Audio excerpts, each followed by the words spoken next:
So welcome everybody. This is the QuantUniversity Summer School Guest Lecture Series. My name is Sri Krishnamurthy, and I'm going to be the host of this session. And welcome back all. For people who are dialing in for the first time, we are basically focusing on the intersection of data science, machine learning, responsible AI, and artificial intelligence risk-related topics.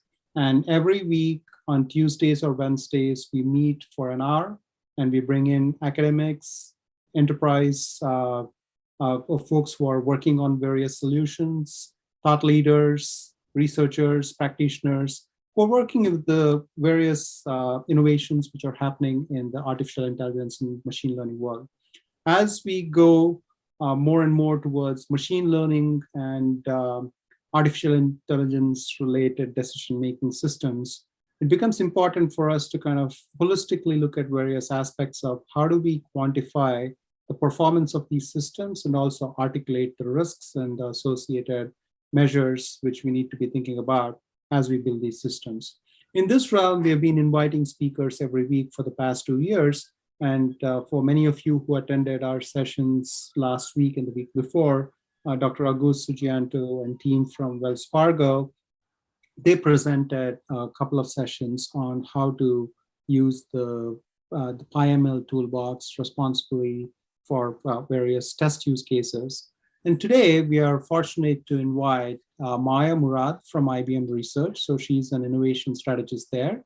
And she's focusing on how to build research to impact workflows through various cloud ecosystems and looking at intelligence technologies and quantum technologies, etc. And she had done some graduate work at MIT, which I was, when I read that, I thought was very interesting. And I also wanted to, ask her to think about the various aspects. And she has brought up a very interesting topic. It's called the Framework for Involving People in Enabling the Responsible Use of Algorithmic Decision-Making Systems. So I would like to offer, a lot of insights which Maya is going to bring to the table in today's session. And Maya is going to be starting her presentation in a minute. But if you have any questions, please feel free to type in the Q&A panel or in the chat window so that I can bring it up with Maya.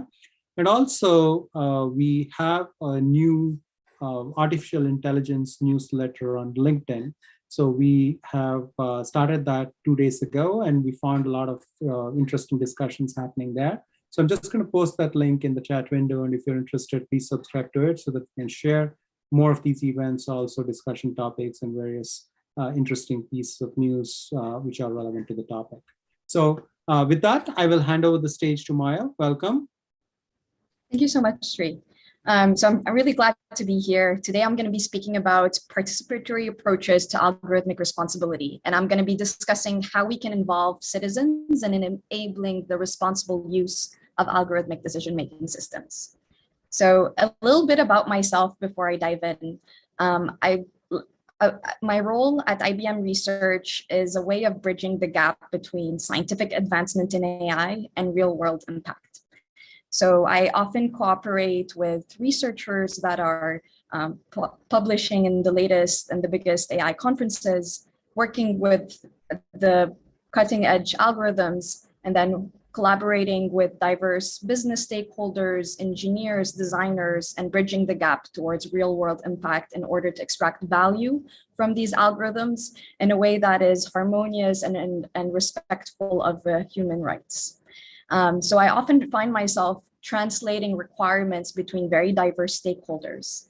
And I think this is a very interesting because I would also describe my research focus as in this very similar ways. So prior to my current role at IBM Research, I did an interdisciplinary graduate degree at MIT, where I focused on engineering, design, and business. And I was incredibly interested in the aspects of AI ethics and responsibility during my time there. Most of the PI and research work at the time was incredibly laser focused on the technical aspects, bias mitigation, adversarial robustness, accuracy improvement, and so on. And I was seeing this widening gap with some of the social aspects of the problem. And as we all know, we like to qualify AI as a social technical issue. And I was really interested in the gaps between these two aspects of research and advancement. So while thinking about this gap, I became very interested in the role of public participation. This is not a catch-all, and there are many ways to bridge the gap between these two aspects of AI. But while talking to practitioners in the field and people who attempted to bridge the gap between the two in practice, there's interesting knowledge that we can derive from here in order to have a more harmonious and a responsible way of developing AI systems. So in this talk, I'll be focusing on the role that public participation can do in order to uphold responsible AI principles. And I will be also offering actionable tips to system owners on how to implement effective public participation mechanisms in place. I also always like to start my talks with some clarification on terminology. I think something really interesting that came out in the last few months is the statement by the Privacy and Technology Center at Georgetown Law, where they stated that they will no longer use the terms artificial intelligence, AI, machine learning in their work to expose and mitigate the harms of digital technologies. And I think this is really interesting. And instead, they propose several things, two of which I want to highlight with you. They want to be as specific as possible about what the technology in question is and how it works. So when we use the term AI, it can mean a number of things. We can be talking about a simple rule-based system, and all the way we can be talking about complex neural networks that are very low on the explainability spectrum. And when we use this one term to describe such a broad range of techniques, we obfuscate a lot of necessary information from the public. Also, the algorithm in itself is just one part of the equation. It's important to say what is the data that has been used, if they're a human in the loop or not. So there's all of this information that's really necessary to describe what we're talking about. The second point is about attributing agency to human actors building and using the technology, and never to the technology itself. We're seeing more and more in pop culture and in the general public, headlines attributing specific creations to an AI, decisions, sentiency to an AI, where in fact, we must really understand that we're very far away from that world. These systems are created by human actors. They're created by companies that have a specific mission and purpose behind which the system is being created. Typically, there might be a human in the loop. There's processes in place to complement the system that we're talking about. And I think that these are two important specifications to keep in mind, even when we're talking with diverse civil society actors. These are two rules I would recommend everyone to keep in mind going forward. And an interesting way we've seen some failures when it comes to terminology is with the UK A-levels grading scandal. So just for context here, in 2020, amidst the pandemic, the UK government chose to use a grading algorithm to set the scores for the high school graduates of that year. And that resulted in almost 40% of the students receiving a downgraded score compared to their teacher predictions. There were massive protests, mainly against this algorithm that doesn't know me. I'm protesting against an algorithm. But when we dig into this algorithm and what's behind it, although it's complex, it's still a rule-based system. So there were designers of this system that came together, made a judgment that if a student receives a grade higher or lower than what their teacher predicted, if these certain conditions are met. And this is flawed design. This is not a flawed algorithm. And it's important to differentiate between the human responsibility and whether an algorithm failed to perform as planned. So the term that I prefer to use is algorithmic decision-making system.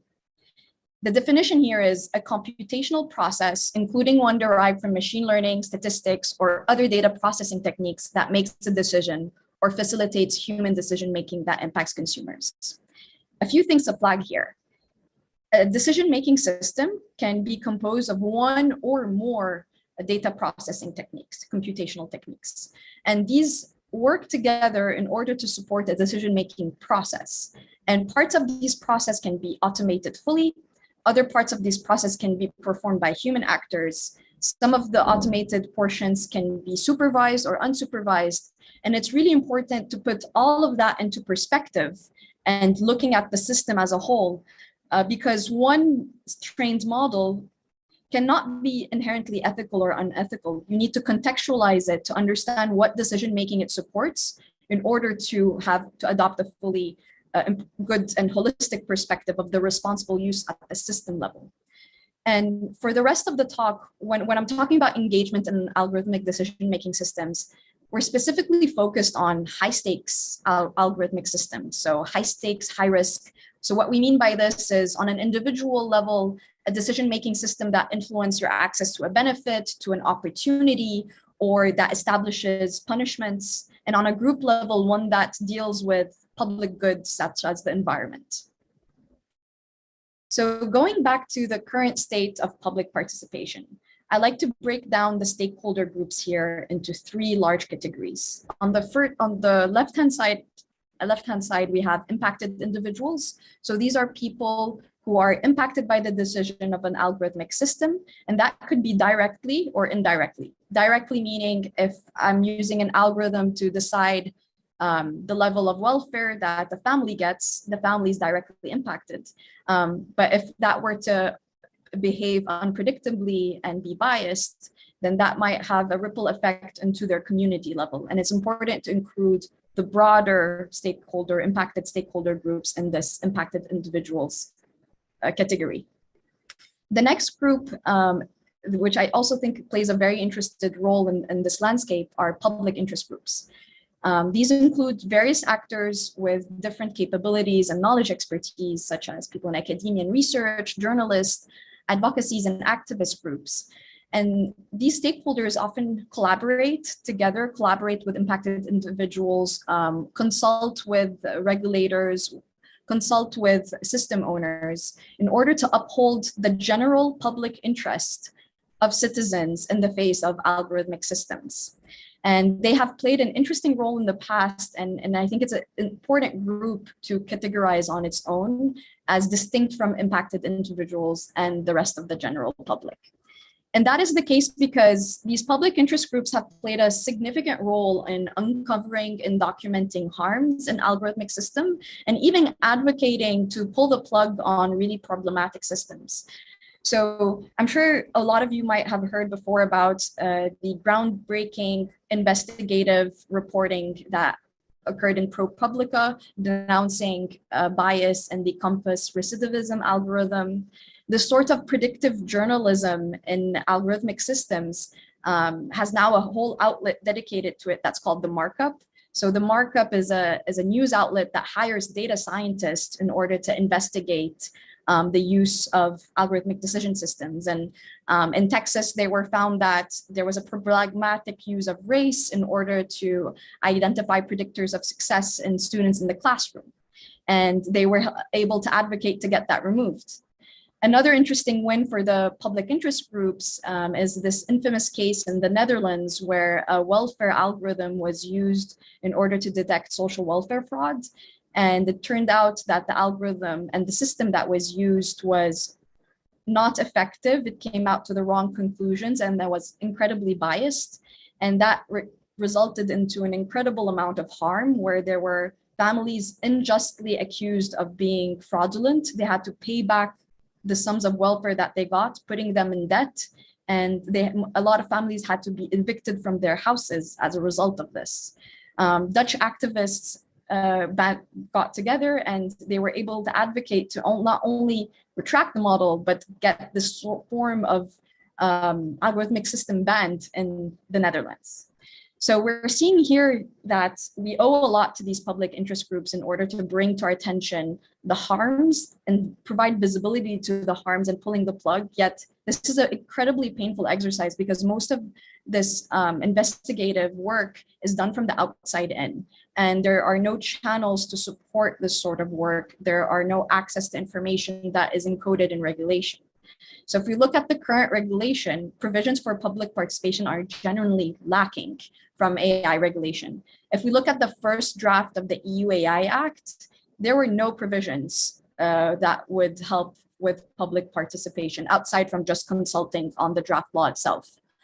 Following the first iteration that came out, more than 100 civil society groups came together and put together a statement that you have here. And thanks to this statement, they were able to advocate to get a few things changed. To first of all, to have the right to complain to authorities about an algorithmic decision-making system, and the right to be informed when affected by an algorithmic decision system. So these basic tenets that would help you understand when you're affected were not included in the first place. Those are now included post-amendment, but there's still a long list of things that would need to be changed, like having a right to an explanation, which is included in the GDPR, yet not included in the UAI Act. The right to, the requirement to disclose all high-risk use cases, not just for the public sector, for the private sector, having mandatory impact assessments, and having the right of accessibility throughout the life cycle. So why are we talking about public participation, and why is it critical for enabling algorithmic responsibility?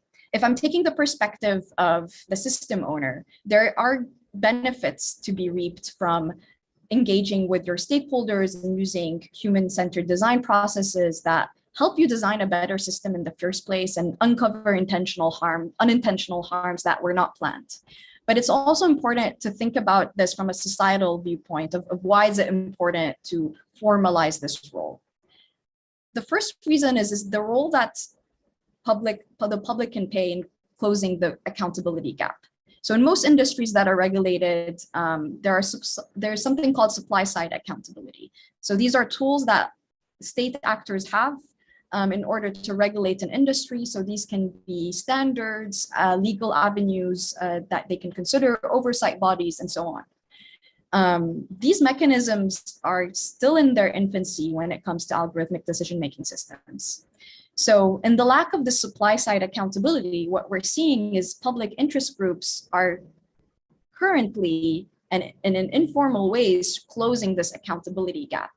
So what they're doing, again, from an outside-in perspective, without access to information, is conducting these external edits and investigations, raising awareness in the public about what's going on, coordinating with impacted individuals, creating incident reporting logs, providing legal guidance to impacted individuals, and then advocating on their behalf, helping shape current regulation, and so on. Ideally, when we want to get to if we want to truly talk about responsible AI, we're talking about accountable AI. And to have accountable AI, we need to have both sides of the equation being strong. So we need to have strong supply side accountability that is complemented by demand side accountability. So while that is being formed, it's really important that we bolster the role of these diverse citizen groups that take place. And then the next aspect to think about is the role public participation can play in enabling agency and preserving human rights. I like to think about the ladder of citizen participation from Einstein that comes from all the way from 1969. So there's different ladders of ways of engaging citizens, and the lowest ranks of them are the most common ones. So informing that the system exists, informing how it works, and consulting consulting different public interest groups. The bulk of participation happens here, and this is the lowest level of empowerment, where it's a one-way conversation and it doesn't get reflected into the other side. To have an effective participation mechanisms, we need to move up the ladder of citizen empowerment. And this concept is catching on, specifically if you heard of the concept of data trust or data fiduciaries, where people are recognizing that they have actionability and they should be empowered over the data that they own, and that is being used to fed algorithmic decision-making systems. And a number of data pilots are taking place in significant countries around the world. So we need to think about a world about how do we participate when there's data trusts involved and they have a seat at the table like any other stakeholder. So moving on from the social aspect of the problem, I want to tangibly speak to system owners of what are three ideas that they can adopt to implement effective participation. The first one is investing in meaningful transparency. So by meaningful transparency, that means delivering the information pertinent to each stakeholder group in the format that is best suitable for their understanding. There's a large diversity in citizen information needs. That depends on the context through which they're engaging with the system, their past experience with algorithmic systems, their level of technical, legal expertise, and so on, and different views that they might have. If you ideally you would need to cater to this broad audience and these diverse needs, but you also need to hit the specific deep information needs that are specifically required for specialty groups like public interest groups or regulators. So I like to describe this as a T-shaped approach, where you need to have a good high-level explanation and provide good high-level transparency, adequate transparency that fits the need of like 90% of the population. Then you need to have a good and deep technical transparency that fits those specialized needs. And that might not just be code-wise, but it could be other aspects that are important for regulation. And another way to think about this meaningful transparency is through several steps. At the very lowest step, you have this visibility baseline, which is not even guaranteed in most current regulation. So at the very least, you need to have information that informs you when you're being subject to an algorithmic system, provides you basic information about who owns the system, why was it created, and so on. The next level of information you need to have is about how it works, the process in itself, and getting information that helps you assess the quality of the process in place and helps you understand how it works. And then finally is understanding the outcome of it and situating it in terms of responsible use metrics. So if I want to propose outcome and process disclosures, these would both need a T-shaped description, a broad description that would fit most of the use cases, and a technical description for specialized individuals. So to illustrate this, let's say that I'm a citizen of Amsterdam and I believe that I was unfairly targeted by an automated parking control system. I can go on their public website right now and I can look at this process map that clearly outlines what are the steps in the process that gets me flagged to the authorities. And this clearly outlines, in a way that can be understood by most of the citizens, which steps of the process are automated, which steps of the process are conducted by a civil servant, and which ones relate to my actions. And I can, in a few minutes, understand how the system works and understand, okay, do I need to contest the decision here? Is there further actionability that I need to take? Now, this might serve 90% of the needs, but you might still have people that would love to dig around the code, run a few tests, get access to the data, and so on. And we're seeing other governments open sourcing some of their projects. So here we see Etalab, which is the chief data officer in France, having a number of public repositories online. But you have to bear in mind that maybe less than 5% of the population would ever go around and peek to the code and understand what's going on. So neither one approach is the right way to go in order to enable meaningful transparency. It's really important that we have both of these complementary approaches when we're disclosing facts. And that takes a culture change in order to make sure that we're documenting an information that the citizen stakeholder groups that a system owner has can consume them and find this information meaningful for themselves. So the second idea relates to the first one in guaranteeing access to these information through adequate channels. And we have to acknowledge that there has to be a spectrum of disclosures based on the sensitivity of the information. Information that can be made public should be made available to the general public, and sensitive information it could be code that cannot be made publicly available due to trademark or trade secrets, data that is protected and sensitive. There should be still ways to enable access in a privileged fashion that is guaranteed through agreements. And of course, that would be preserving of privacy rights. There's different technological ways of sharing these through federated ways. And all of these can be leveraged, all these technologies could be coupled together to create this privileged access channel that would also be coupled but with some sort of agreement that would help the auditor get a peek of what's inside the regulator, but also certain public interest groups in order to enable the participatory mechanism. And in order to enable this access, companies need to invest in governance mechanisms that are not just internal, but are ready to be shared with regulators and with citizens when it's fit. I think the concept of public registers is very important, and I spent a good chunk of my thesis working directly with the stakeholders that helped set up the algorithmic registers of the cities of Amsterdam and Helsinki. And I think it's an interesting case study in learning about how to communicate algorithmic systems in use to the general public, and having the start of a participatory mechanism in place there. So I would still qualify this as a pilot. It's not the best in place in order, or the best reference to look to in terms of a public register. There's definitely a need to contextualize, to conduct user studies with your citizen groups in order to get this right. This concept of the public register borrows from a similar concept like model cards or fact sheets, but there's two important differences between the two. A public register's main audience is the citizen stakeholders and the regulators, versus a model card is typically targeted at the model developers, the internal stakeholders, or the third party consuming the model.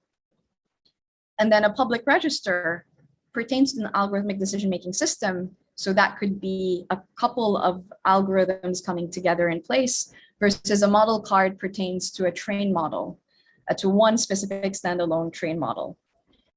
So I think public registers are an interesting concept, and they don't only pertain to public sector. I think industries in which algorithmic systems are in use are critical, and there's contested uses in case, or high risk use cases, can benefit from investing in this sort of transparency with their end users. The final idea is to have adapted engagement throughout the life cycle. So this is an abstract view of the life cycle, where you have the commissioning phase, where you would get the business prompt for the algorithmic decision system. This is the study phase to understand if it's worth conducting this exercise in the first place. Then you'd go into development, deployment, and assessment. And some of these phases are overlapping as we have continuous delivery and assessment. So before we get to the development phase, when interacting with participating groups, the first question to ask is an algorithmic decision-making system appropriate in the first place? Is it the right tool to solve the problem that we're solving? And if it is, then would it reach its intended goals while minimizing risk? When we get to the development phase, we want to make sure that the system that was developed supports good decision-making, reaches its goals, reaches requirements on fairness, safety, privacy, and so on, and that we have the right governance mechanism in place to support the deployments. Post-deployment, we want to make sure that everything performs as planned, and we want to investigate instances of harm and so on. So throughout the life cycle, different modalities of participation may be required. And this is a broad view of different flavors of participation that can take place. On one axis, these could be informal or formal. Formal as in governed by legislature or in the formal processes of a company. Collective or fragmented means the participating individuals, groups, or entities reach a collective decision at the end of the engagement process, or provide different views, and then it's on the responsibility of the system owner to dissect what's going on there. So I'm going to go through a few interesting participation modalities that can be very interesting in the context of system owners. The first one is of citizen or community juries. So this is a concept that is, again, nothing new, that is common in most deliberative democracies. And this is where you would take a representative sample of individuals or groups that may be directly or indirectly affected by a proposed algorithmic system. They would be proposed a range of possible alternatives to debate on. Typically, this would happen earlier in the life cycle, pre-deployment phase, and they would receive training, first of all, in order to level set between the different jurors. They would, similar in a trial, they would hear from expert witnesses through which they can question. They would be presented case studies, and they would have significant time together to deliberate and discuss the different aspects of the problem that they're formed with. And typically at the end, the jury come together in order to form a report that may include recommendations, and typically the inviting entity would make a commitment to implement the recommendations. This is a concept that in my work I've seen large companies, tech companies start adopting, and I think this is an interesting step forward.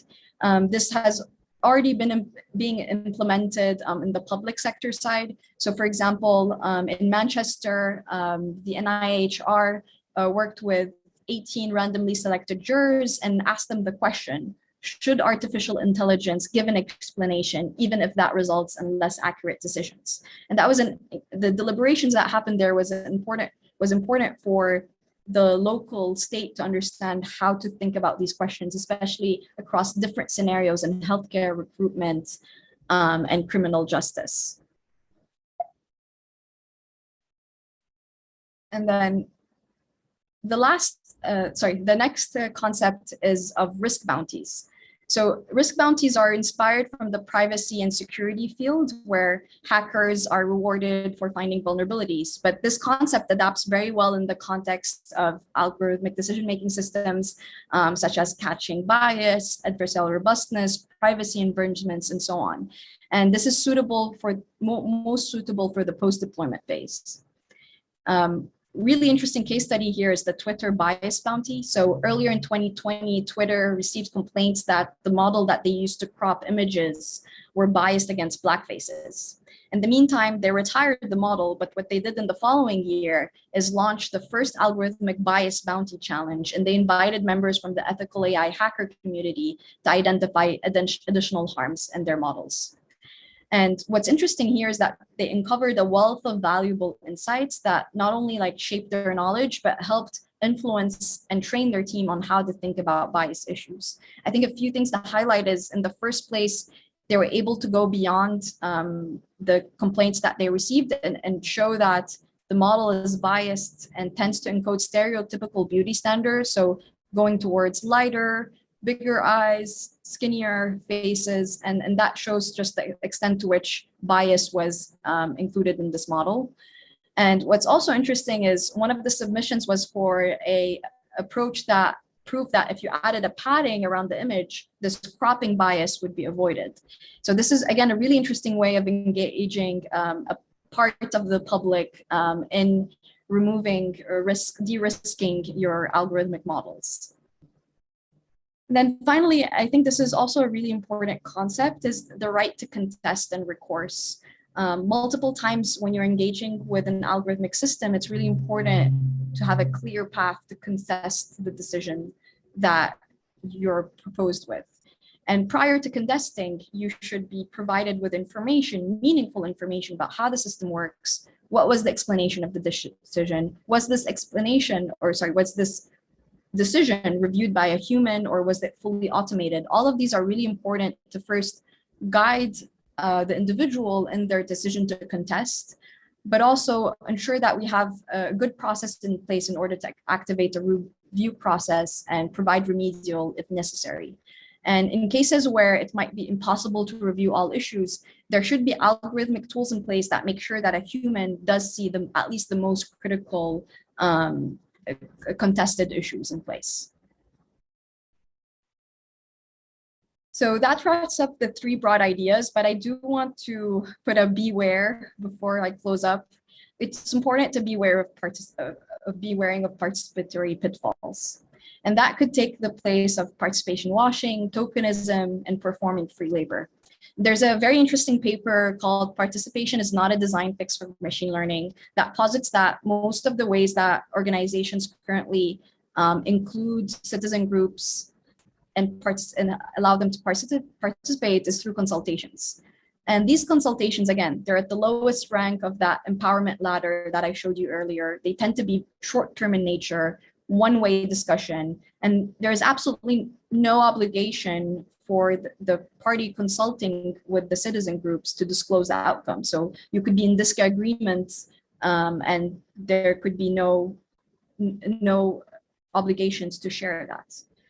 A more harmonious way of participating is seeing participating as a form of justice, where it's a long-term partnership that you're deciding to invest in with the affected citizen groups. It's long-term of nature. It's two-way, where not only the system owner can benefit, but the participatory groups can benefit as well.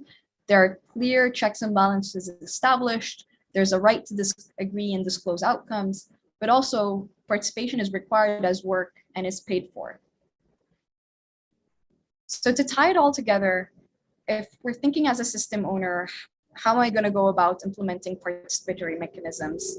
I think first we need to take at an org level a decision about how to go about this. So first of all, developing a participatory engagement policy, identifying which types of algorithmic decision-making systems warrant investing in participatory modalities, identifying what are your key stakeholder groups and getting to know them better, investing long-term relationships with them. And then on the internal side, investing in diverse teams that can play this translation role between the technical aspects and the citizen groups and the legislative aspects. Also looking into the concept of public registers and providing a governance that would complement other sorts of facts and model cards that are collected internally, but that can also be surfaced to a more broader stakeholder group. At an algorithmic decision system level, it's really important to engage throughout the lifecycle, identify the right engagement modalities, and provide meaningful information to engage. And to close up, participation is not a design fix, and it's not a catch-all. It complements existing mechanisms to ensure that algorithmic decision-making systems are being leveraged in a responsible manner.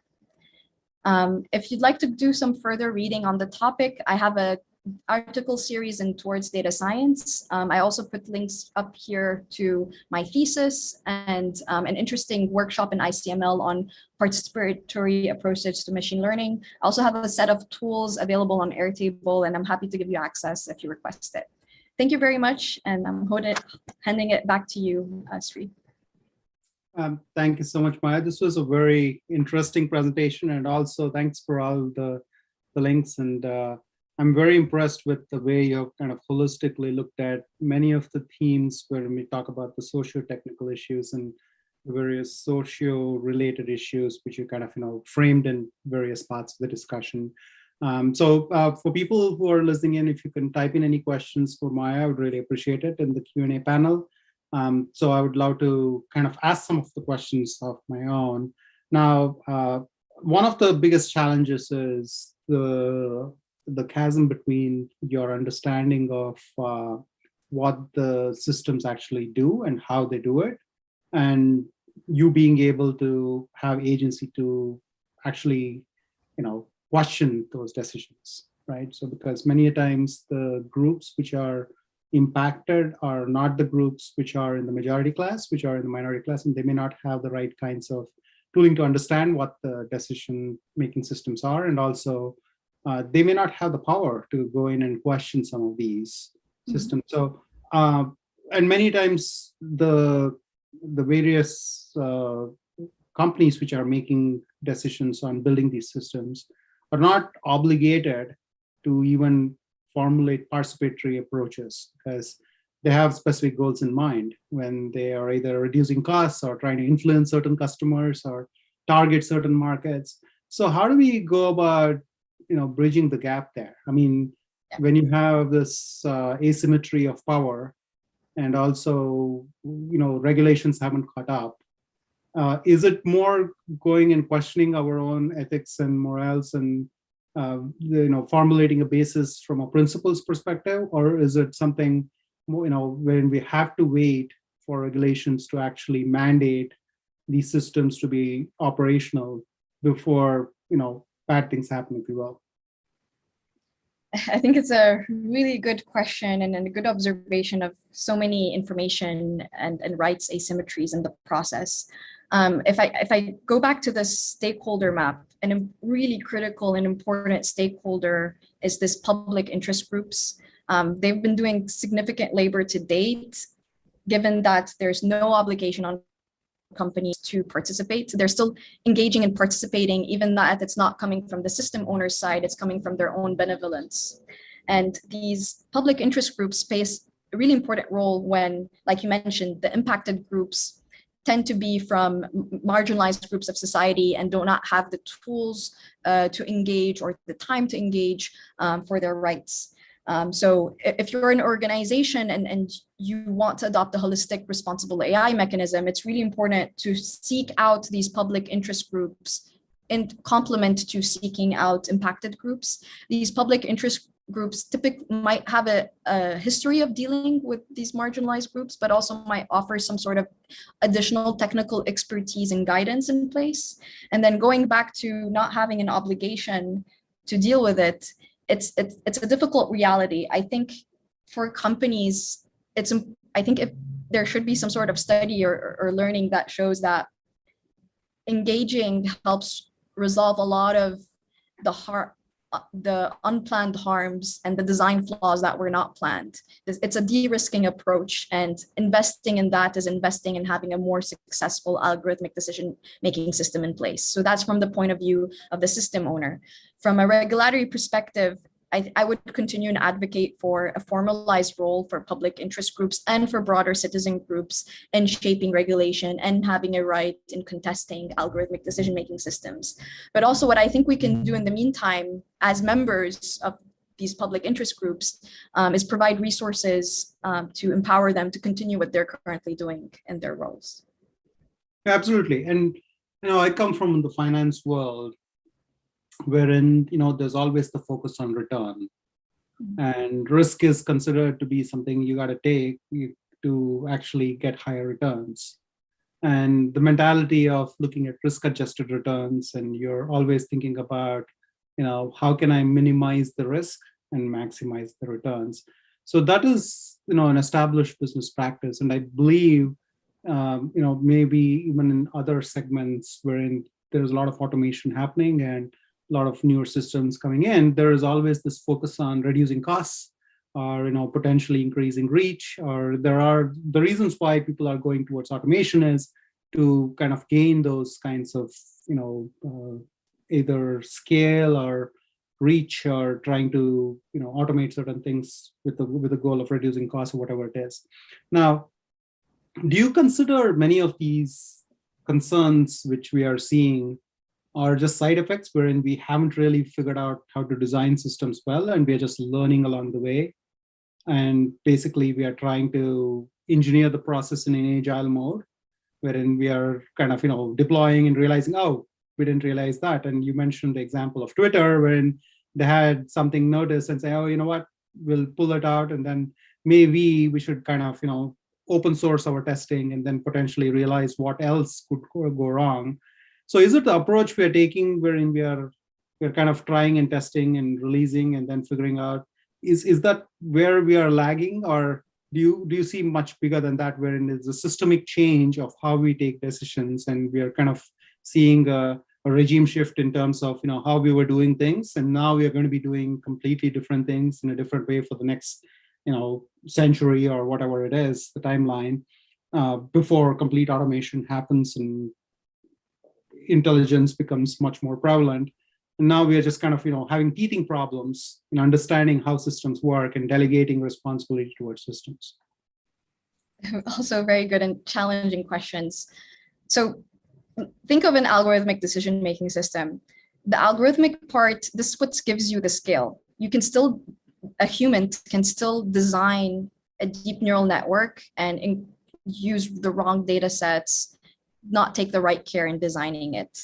The problem here is that when you're using automated systems, this harm gets replicated at scale. And I think that's the scariest part of going into this process and not having the right checks and balances. So I think there's a part of us as humans, we have a history of I like to say using the scientific method, putting out a hypothesis, having it fail, learn from that, and iterating. We always work in this process.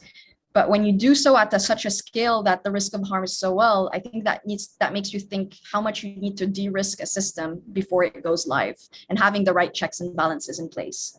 And I would go back to that talk, that part of the talk on terminology. A lot of the time, the term AI or algorithm is obfuscating what's really going on, and who is at fault and who bears the accountability and so on. And I think there's just really important systemic issues, like if the visibility baseline for most harmful algorithmic systems do not exist, we often become aware that they exist and an algorithmic system is in use after some sort of investigative piece of journalism comes out. So for me, this is a failure on a regulation and accountability side, where you need to know that these systems exist and that they're being regulated, especially for contested systems. So I think it's a multi-pronged approach of there's need to improve the internal checks and balances in a company, and to have a risk-minded approach when talking about algorithmic systems. And then we really are lagging legislation and legislative tools in order to uphold and preserve citizen rights. Absolutely, absolutely. I think there are a couple of questions online, so I'm going to see if we can answer a couple of those.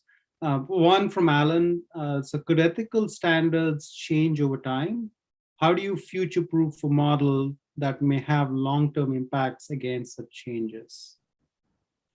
I think this is a good question as well. I think ethics and the zeitgeist of the time change. And I think long-term partnerships are an important tool in refreshing and keeping up to date with the norms of society and the challenges that your citizen groups that are being affected are facing on the day-to-day. So I think that these go hand in hand. And in terms of future-proofing a model is not typically statically built and developed. It usually has a significant support team in place. There's KPIs that are being monitored, and it's being continuously updated and improved. And I think in a similar way, you need to continuously make sure that you built the right thing. Even if the model is seeing really new data over time that it hasn't seen in the past, that would open up a means for you to rethink the model and reshape it and see if there's needs for enhancement in there. So there's a continuous need for de-risking, and I'm not sure if you're aware, there's a few tools out there that you can check how your model is doing over time, if there's any data leakage and so on. And I think some of these model ops tools will become a lot more mainstream in the future. Mm-hmm. Absolutely. So that actually leads me to kind of, and I've written a couple of, LinkedIn letters the last couple of days, because everybody's talking about algorithmic audits and potentially having to look at the whole thing holistically. And you had that nice graph or the chart you had in the beginning, the technical things you want to look at, robustness, resiliency, et cetera, security, and then the socio-related aspects. Now, what is good enough? In the sense that, because every time my company does a lot of projects for clients, when I kind of go and ask about the problem, everybody wants everything. Mm-hmm. And then I say, okay, here's a proposal for if you want me to do everything. And they say, well, what can you do for this particular budget? And then you kind of say you wanted all the toppings on the ice cream, but with the budget you're proposing, I can give you the cone without the ice cream. And then we negotiate and say, okay, well, get you a cone and a little bit of ice cream on the top, and give us something which is going to pass this gating process. So how do you kind of see, because there is this whole interest of, everybody wants to have everything in place, security checks, robustness checks, all the MLOps tools, right? So, I teach a graduate course in machine learning, and we kind of go through all the aspects. But again, my students ask that, like, well, how much of it is usually done in the industry? And whenever I see the industry, it's usually the race to finish and the race to move on to the next thing, the race for deployment and testing and qualification and validation all becomes gating process at the end. It's not fully integrated throughout the process. And usually you're trying to say, okay, what's good enough? What's just enough so that I can pass this barrier, if you will. So how do we kind of change that mentality? I mean, like, it's not just through algorithmic decision-making systems. It's been there forever. The risks associated aspects and mitigation aspects. So how do you kind of see, especially when you're thinking about participatory approaches, and also I've seen a lot of proposals, and many a times some of them are coming from a perspective of, here are all the things you should be doing, and it's advocacy, but the reality and the pragmatism is you can only do so much in the industry. Yeah, right? Yeah. All of this sounds very true. So I know that the catalog approach of requirements can seem very daunting. What you have to know is that each algorithmic decision-making system is unique and context specific. So you need to understand what is the use case, who are the stakeholders, and in the pre-development phase, in this commissioning phase, conduct a few exercises to prioritize. Is fairness required in this use case above all? Do I sacrifice fairness on the cost of accuracy? It's important to understand what are these trade-offs. And I would recall the citizen jury that was, do I sacrifice explainability over accuracy? And they didn't ask that in general. They said, okay, in healthcare, if I am reporting to you, if I'm trying to screen you for a certain type of cancer, do I want to be accurate above all, or do I want to put explainability above all? Which has the highest risk of harm? In this case, I would argue that I think, and that would be in line with the report, it's better to be more accurate because the risk of harm is lower than sacrificing accuracy. And I think it's important to to engage your stakeholders, both internal inside your company and your citizen groups, in this discussion of, let me put you a scenario. These are the different levels that we can pull.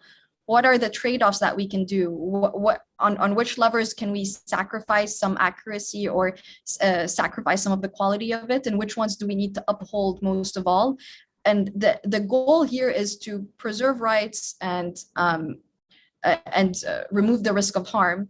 I know from an organizational point of view, there's also business KPIs. So if you put 2 or 3 goals that you want to maximize for, then you need kind of like an optimizing equation. You would need to change your variables in order to meet those. Absolutely. And one additional, I think we have time for one more question, and I'll just kind of add a follow-on question. I have tried my best to keep up with all the things which are happening in the research world. You mentioned a couple of conferences, but frankly, there's no way I can keep up with all the innovation happening, right? I mean, machine learning is growing significantly. I've looked at some of the paper publications, and many times you look at, for a particular aspect, to talk about explainability or interpretability, you have hundreds of thousands of paper. With the archives of the world, everybody is publishing, peer reviews aren't happening, and it's not possible to do it in scale.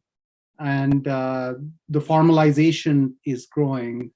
But on the other end of the spectrum, I mean, I run an education company wherein we are looking at business folks, people who are in the industry, wanting to upgrade their skills. And we are starting from scratch because, few years ago, these concepts weren't there. And we were kind of, talking about force equals mass into acceleration and talking about Newton's law. And now you have this gigantic equation wherein not only we need to understand machine learning, we need to understand the framework of how do we look at evaluating these machine learning algorithms and take decisions. I don't think unless you have a couple of PhDs lined up in your belt, you are going to be able to process all that information.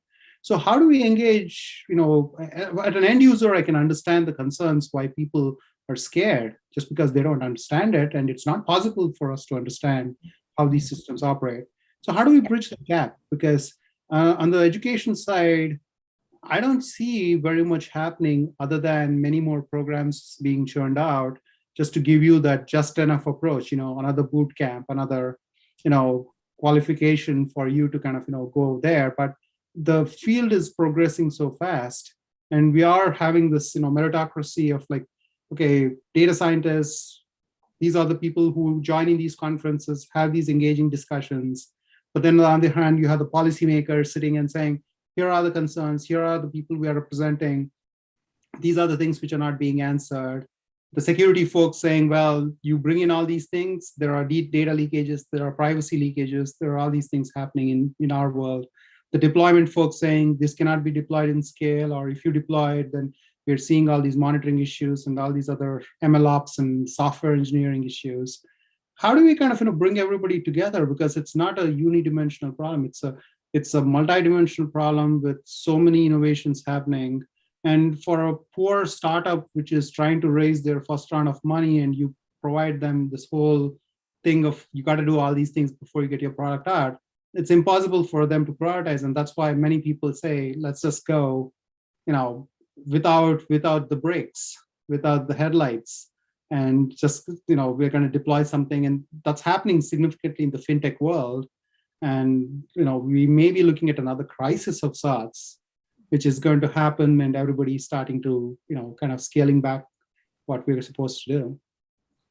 Yeah, I think we have to recognize that this mentality, Silicon Valley mentality of go fast and break things, is going to be really harmful in the context, again, of these contested high-risk algorithmic systems. So in regulated industries like fintech, hiring, I think there's going to be significantly more regulation and scrutiny in the future. And if you want to guarantee your survival as a startup or as a solution provider in the space, you have to accept the fact that this is going to be the norm. Multiple other industries got regulated over time and had to invest in the checks and balances. It's way less costly to invest in those from the start. This is the cost of doing business. Risk mitigation is the cost of doing business. And it is important to have diverse teams. And I think the makeup of AI ops or developing AI models in terms of the team and the processes is still evolving. And I think, like I said, I think we're going to see more diverse backgrounds in place, maybe people who are more similar to my background, who understand both and try to bridge the gap, or more specialized folks in certain fields of responsible AI or parts of the model development process, or more closer to mixed methods research, ethnography, and so on. And I think all of that would constitute a healthy squad that can churn out algorithmic decision-making systems that are more respectful and responsibly developed.